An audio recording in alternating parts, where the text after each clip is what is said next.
Fala nação, sejam bem-vindos a mais um vídeo no canal Urubuzou TV. Vamos dar uma olhada aqui no que a imprensa esportiva tá falando dessa entrevista aí do técnico Tite. A primeira entrevista dele coletiva oficialmente, né, como técnico do Flamengo. Ele já tinha dado umas palavras rápidas pela Flá TV, mas agora é oficialmente como técnico, né, do Flamengo. E assim, pelo que eu dei uma olhadinha aqui rápida nesse vídeo, antes de trazer aqui para vocês, parece que a imprensa não tá muito feliz com que... não tá muito contente ali, satisfeita com a entrevista coletiva dele ali, não. Não que a imprensa tenha que estar satisfeita, mas pelo que eu vi aqui, eles não gostaram muito da coletiva do Tite, não. Mas vamos dar uma olhada aqui para ver o que eles falaram. Para jogar. Agora, Gabigol, Pedro e Bruno Henrique, acho que vocês vão ter que esperar um pouquinho. Deixou bem claro que são jogos... Eu gostei da resposta sobre a Copa, ele foi muito político. Claramente, ele já chegou preparado para algumas questões, essa era uma delas, né? Não levou o Gabigol para a Copa, levou o Pedro, e aí ele falou... De eu estilos, acho que ele se saiu bem, né? Que eles concorriam por uma vaga, mas não pela mesma característica. O que sugere que eles possam até jogar juntos em algum momento do Flamengo.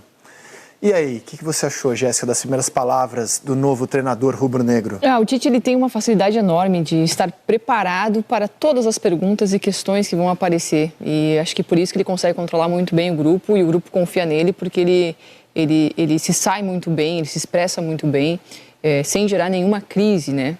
Agora, eu fiquei sentindo falta dele falar algo sobre 2024. Ele focou muito nas próximas 12 partidas do Flamengo, na preparação para o próximo jogo, de como ele vai encontrar esse time. É claro que é muito cedo para pensar no que vem, mas eu acho que o Tite ele chega para preparar o Flamengo para ser vencedor.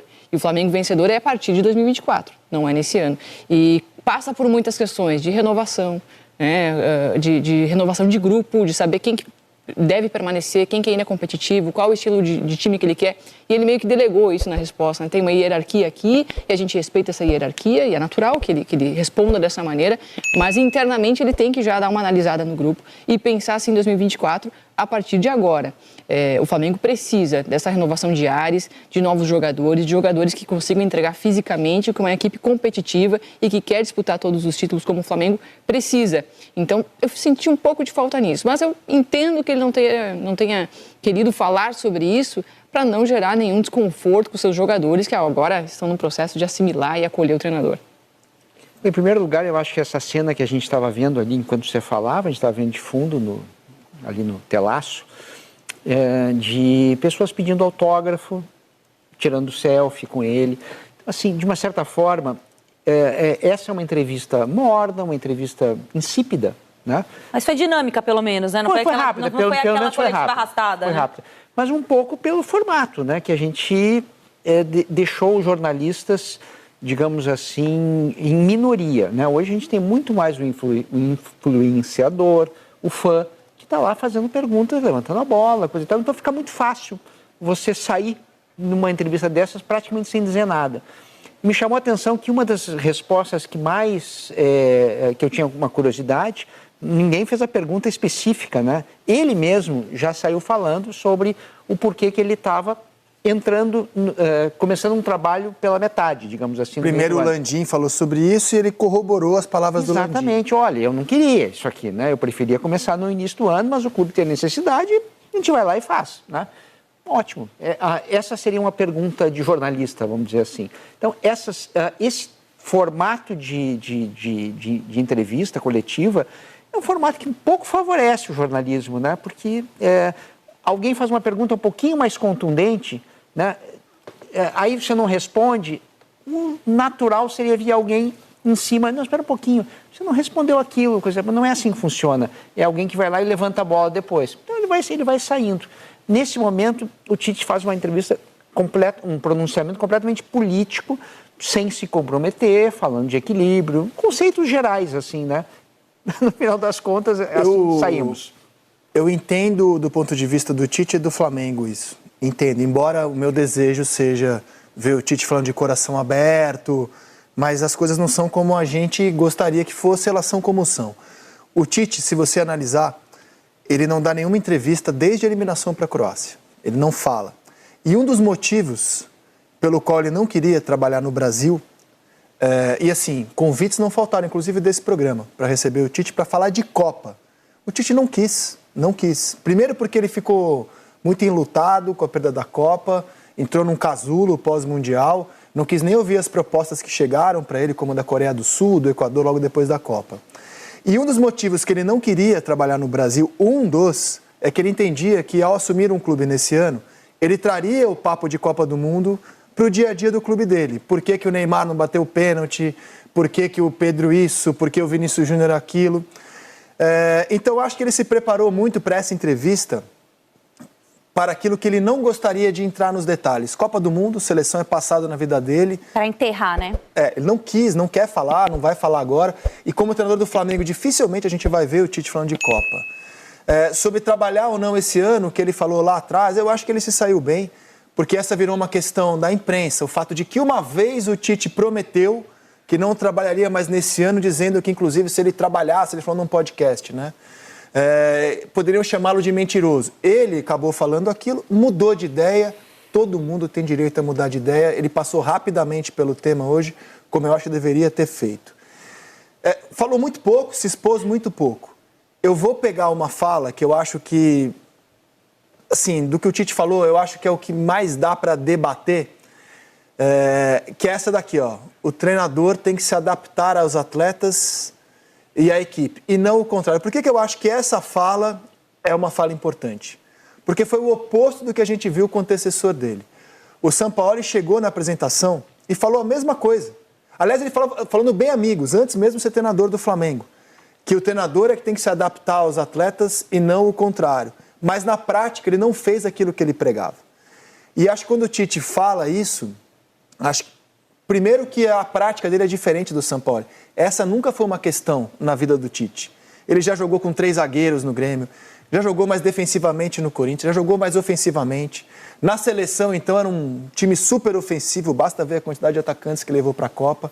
Eu acho que essa fala é uma fala que dá um bom debate, porque é justamente isso que pegou com o antecessor do Sampaoli. E talvez explique o fracasso da temporada rubro-negra. E mostra muito o perfil do Tite, né? Ele é um treinador que encontra conforto para se adaptar ao ambiente. Eu vou usar sempre o exemplo de 2010. Ele assume o Corinthians, depois do Adilson Batista. O Mano deixa o Corinthians líder do campeonato. O Adilson assume na sequência, e era o melhor nome naquele momento. Não dá certo, né? As coisas não dão certo. O Tite chega para se adaptar àquele Corinthians efervescente da reta final de 2010. E ele começa o processo para o time que ganharia o Campeonato Brasileiro em 2011. Ele se adaptou aos jogadores que deixaram o clube, fez algumas trocas, né, abriu mão de alguns outros nomes, até o próprio Everton Ribeiro ele encontra nessa reta final de 2010. E ele se adapta ao ambiente. Anos depois ele retorna também em 2015 com o Corinthians que ele já conhecia, que ele já tinha sido campeão, e se adapta de novo às novas mudanças. O Corinthians que perde Paulo Guerreiro, ele transforma ali o ataque do Corinthians de uma outra forma de jogar.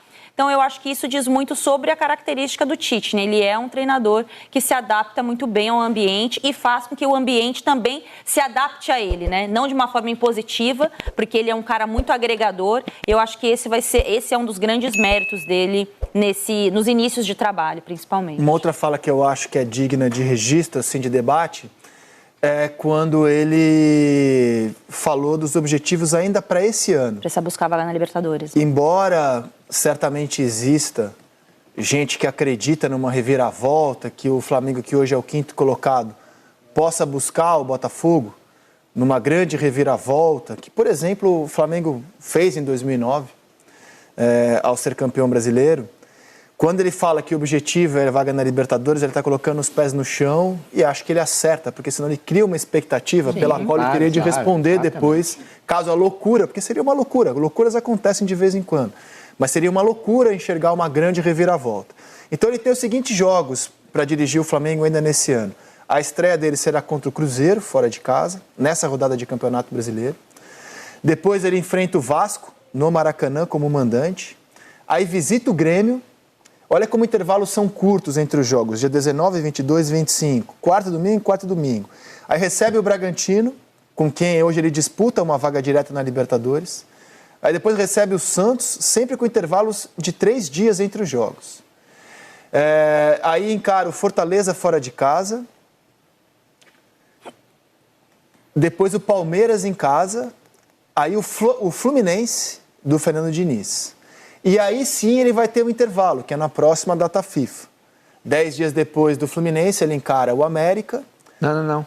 Sim, 10 dias depois do Fluminense, ele vai encarar o América. Não, o América não é 12 de novembro? Ah, não, é embaixo, tá. Isso. Perfeito, desculpa. Depois ele recebe o Galo, aí ele recebe o Cuiabá e termina o campeonato contra o São Paulo de Dorival Júnior. São os jogos que o Flamengo tem. Tem muito ponto em disputa ainda, evidentemente, mas acho que ele acerta em tratar como objetivo a Libertadores, senão ele tem que responder. Se ele falar em título e não chega lá, ele vai ser cobrado por algo que ele falou. E tem o seguinte também, né? Muita gente vai pegar essa data FIFA e vai olhar, olha só, o Tite teve 8, 9 dias, né? Porque ele chegou na segunda passada, o jogo é quinta, enfim, acho que vai dar isso mais ou menos. Só que não dá para esquecer que nesses dias ele não teve o Gerson na seleção, ele não teve o Arrascaeta na seleção do Uruguai, ele não teve o Pulgar, que está voltando, né, porque recebeu o cartão amarelo. Então, assim, o setor do meio-campo, que é o setor, né, mais importante de um time de futebol, ele não conseguiu treinar nesses dias que ele teve. Então, só para a gente não perder essa dimensão, né? Porque ele deve ter aproveitado para outras coisas, bola parada. E mesmo assim, né? Esses jogadores participam Antes de bola de assumir, parada, né? Ele e a comissão vinham estudando os últimos 10 jogos do Flamengo. Então, eles vinham já debruçados, mas uma coisa claro, olhar outra coisa fora, é trabalhar com os executores das ideias, né? Exato. Ele não teve, né, de forma integral isso. Nação, claramente eles queriam o caos ali, né? Eles queriam polêmica. Queria que o Tite começasse a falar ali um monte de polêmica para eles ter pauta para falar sobre as polêmicas ali do Tite. Mas como ele foi padrão ali, respondeu as perguntas tranquilamente, aí isso acaba incomodando a imprensa que quer ter o que falar, né, do Flamengo ali.